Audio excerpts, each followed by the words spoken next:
ಸ್ನೇಹಿತರೆ, ಇಂದು ನಾವು ಮಹಿಳಾ ಮತ್ತು ಮಕ್ಕಳ ಅಭಿವೃದ್ಧಿ ಇಲಾಖೆಯಲ್ಲಿ ಖಾಲಿ ಇರತಕ್ಕಂತಹ ಅಂಗನವಾಡಿ ಕಾರ್ಯಕರ್ತೆಯರು ಮತ್ತು ಅಂಗನವಾಡಿ ಸಹಾಯಕಿಯರು ಹುದ್ದೆಗಳ ನೇಮಕಾತಿ ಕುರಿತು ಸಂಕ್ಷಿಪ್ತವಾಗಿ ಮಾಹಿತಿಯನ್ನು ಪಡೆಯಲಿದ್ದೇವೆ. ಈ ವಿಡಿಯೋ ಮುಖಾಂತರ ನಾವು ತಿಳಿದುಕೊಳ್ಳುವಂತಹ ವಿಷಯಗಳು ಏನೇನಪ್ಪ ಅಂದರೆ,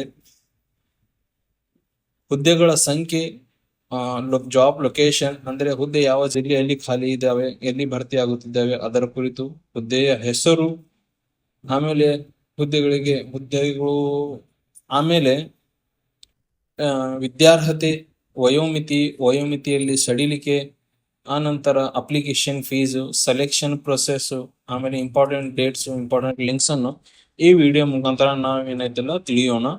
ಬನ್ನಿ ವಿಡಿಯೋವನ್ನು ಶುರು ಮಾಡೋಣ. ಒಂದನೇದಾಗಿ ಏನೈತಲ್ಲ ವೇಕೆನ್ಸಿ ನೋಟಿಫಿಕೇಶನ್ ಅನ್ನು ನಾವು ನೋಡೋಣ.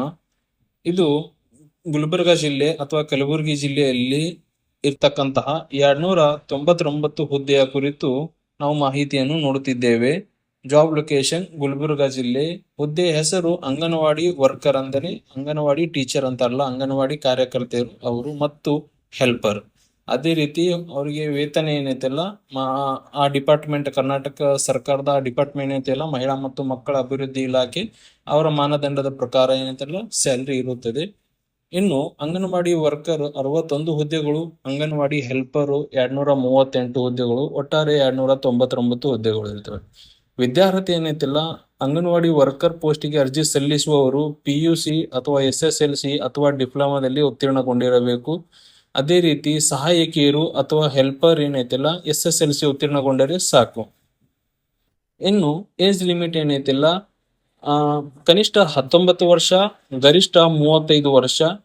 ಹ್ಯಾಂಡಿಕ್ಯಾಪ್ ಅಭ್ಯರ್ಥಿಗಳಿಗೆ ಏನಿರುತ್ತಲ್ಲ ಅವರಿಗೆ 10 ವರ್ಷ ವಯೋಮಿತಿಯಲ್ಲಿ ಸಡಿಲಿಕೆ ಇರುತ್ತದೆ. ಅಂದರೆ 45 ವರ್ಷ ತನಕ ಅವರು ಅರ್ಜಿ ಸಲ್ಲಿಸಬಹುದು. ಅರ್ಜಿ ಸಲ್ಲಿಸಲು ಯಾವುದೇ ಫೀಸ್ ಇರುವುದಿಲ್ಲ, ಯಾವುದೇ DD ಚಲನ್ ಏನು ಪೇಮೆಂಟ್ ಮಾಡೋ ಅವಶ್ಯಕತೆ ಇಲ್ಲ, ಟೋಟಲಿ ಫ್ರೀ ಆಗಿರುತ್ತೆ. ಇನ್ನು ಸೆಲೆಕ್ಷನ್ ಪ್ರೊಸೆಸ್ ಮೆರಿಟ್ ಲಿಸ್ಟ್ ಮತ್ತು ಇಂಟರ್ವ್ಯೂ ಆಧಾರದ ಮೇಲೆ ಆಗುತ್ತದೆ. ಮೆರಿಟ್ ಲಿಸ್ಟ್ ಅಂದರೆ ಯಾರು SSLC ಅಥವಾ PUC ಅಥವಾ ಡಿಪ್ಲೊಮಾದಲ್ಲಿ ಹೆಚ್ಚಿನ ಅಂಕಗಳನ್ನು ಪಡೆದಿರುತ್ತಾರೋ ಅಂತವ್ರನ್ನು ಆಯ್ಕೆ ಮಾಡುತ್ತಾರೆ.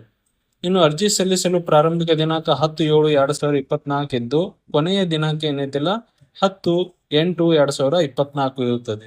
ಸ್ನೇಹಿತರೆ, ಯಾರಿಗಾದರೂ ಈ ನೋಟಿಫಿಕೇಶನ್ ಡೀಟೇಲ್ಸ್ ಬೇಕಾಗಿದ್ದರೆ ಕಮೆಂಟ್ ಮಾಡಿ, ನಾ ಲಿಂಕ್ ಸಬ್ಮಿಟ್ ಮಾಡ್ತೀನಿ. ಅದೇ ರೀತಿ ಅಪ್ಲಿಕೇಶನ್ ಆನ್ಲೈನ್ ಮುಖಾಂತರ ಹಾಕುವವರು ಯಾರು ಇದ್ರೆ ಅವರು ಕೂಡ ಕಮೆಂಟ್ ಮಾಡಿ.